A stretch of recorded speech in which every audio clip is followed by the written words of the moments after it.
This is Brandon with Fleet Feet, and today I'm going to be comparing two shoes from On, the On Cloudmonster 2 versus the On Cloudmonster Hyper.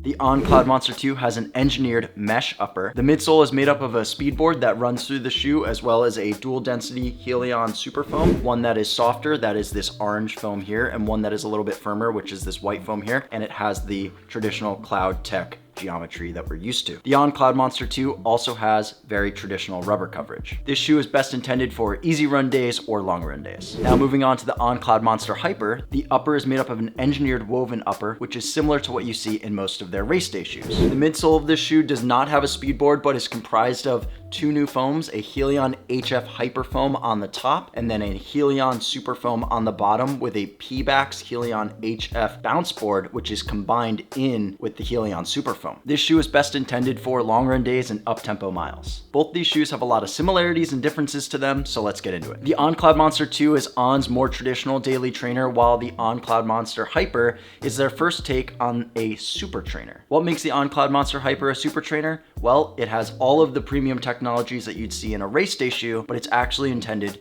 for training. Let's start with the upper of both these shoes. Both the On Cloudmonster 2 and the On Cloudmonster Hyper both had their fit issues. Most of the team found the upper for the On Cloudmonster 2 to be way too big. It was way too long or too wide on foot for most people, and cinching it down was really just becoming a really big irritant or a problem. The only reviewer on our team who found this shoe to be true to size was Nate, and Nate has a bit of a higher volume foot and he has a wide foot. So if you have a higher volume foot or if you have a wide foot, then a true to size fit will work for you. But if you have a narrow or regular size foot, then you might want to consider sizing down in this shoe. I agree with the rest of the Fleet Feet team that the upper of this shoe is quite wide. I have a narrow foot, so for me, there was a lot more room than I would have liked. Moving on to the On Cloudmonster Hyper, the upper of this shoe, again, like I mentioned, is similar to what is seen in a lot of their race day shoes. And personally, I like the upper of this shoe way more than the On Cloudmonster 2. I think a lot of the fit issues were solved from the On Cloudmonster 2 and into the Hyper. Both Caroline and I did agree that this shoe fit pretty snug and true to size,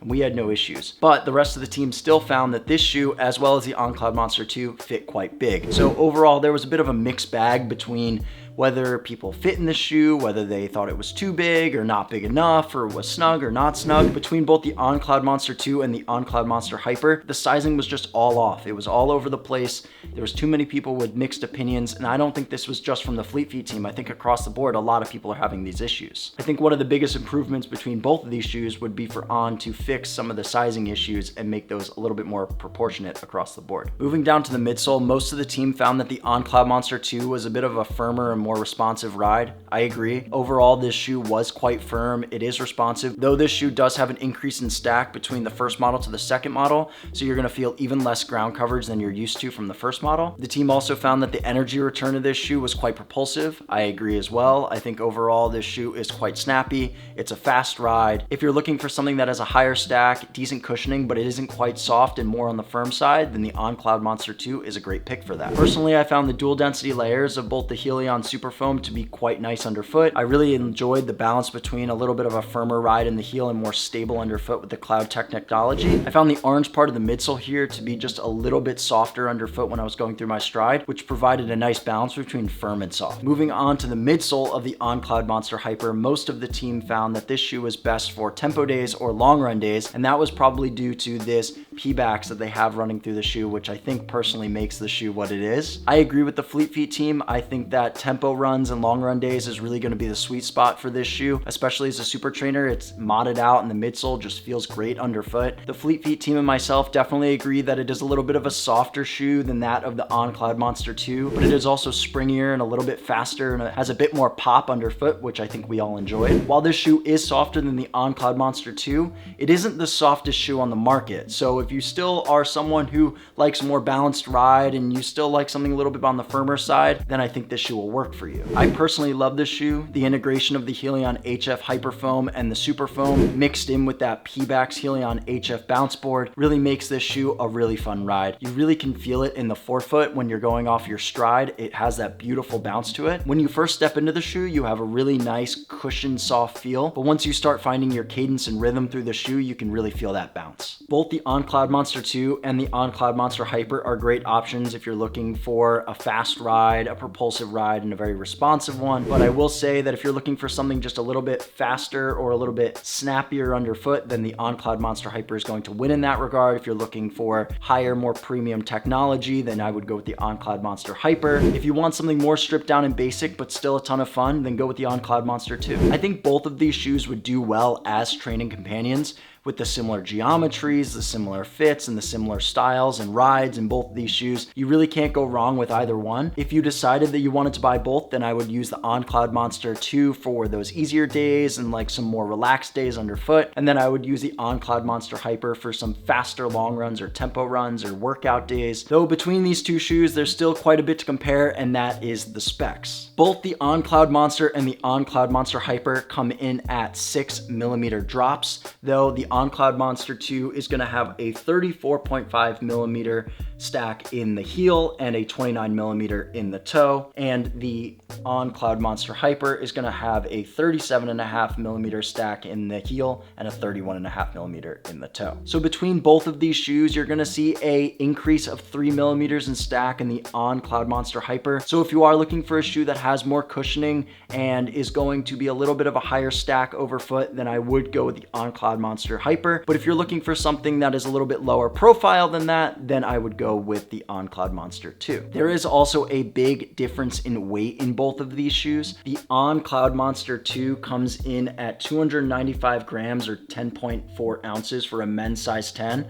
and for the women's 7.5 at 230 grams and 8.1 ounces. For the On Cloudmonster Hyper, you're going to actually see a decrease of 1.5 ounces. The On Cloudmonster Hyper comes in for the men's size 10 at 252 grams or 8.9 ounces, or for a women's 7.5, 187 grams or 6.6 ounces. So overall, between the weight of both these shoes, the On Cloudmonster 2 is going to be a little bit heavier than the On Cloudmonster Hyper. So if you are looking for a little bit of a lighter package overall, then the On Cloudmonster Hyper is going to win in that regard. But the On Cloudmonster 2 still fares pretty well in weight. And the last thing we need to compare is the price. So the On Cloudmonster 2 is going to come in around $180, whereas the On Cloudmonster Hyper is going to come in at $220. That is a $40 price increase between these two shoes. Personally, for me, I do think that the $40 extra is worth it for the On Cloudmonster Hyper, though I can understand where people would say that this is just way too expensive, but it is a super trainer and it does fall in line with a lot of the other super trainer prices that are coming out right now. On has put all of the premium technologies and race day technologies in the On Cloudmonster Hyper.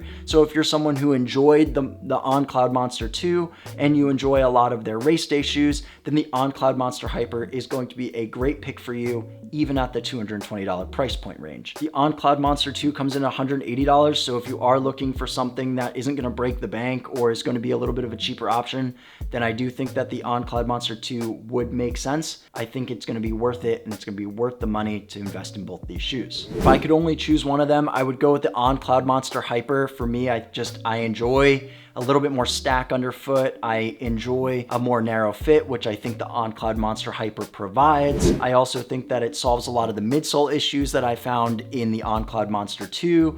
I just love that P-Bax bounce board that they've got going on. I'm glad that they took out the speedboard technology in the shoe.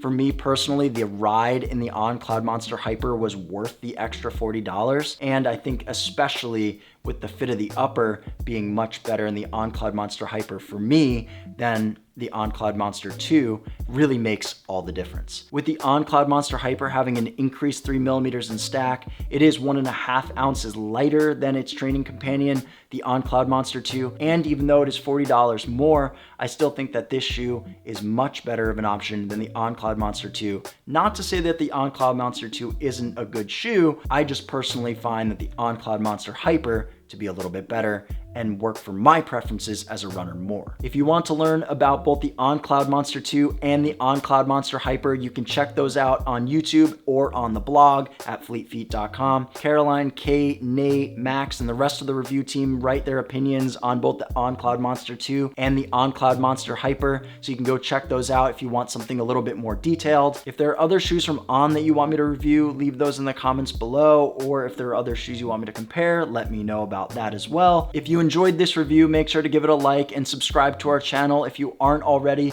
Make sure to follow us on Instagram, on Strava, on TikTok, and follow us on our blog on fleetfeet.com for any resources that you might need.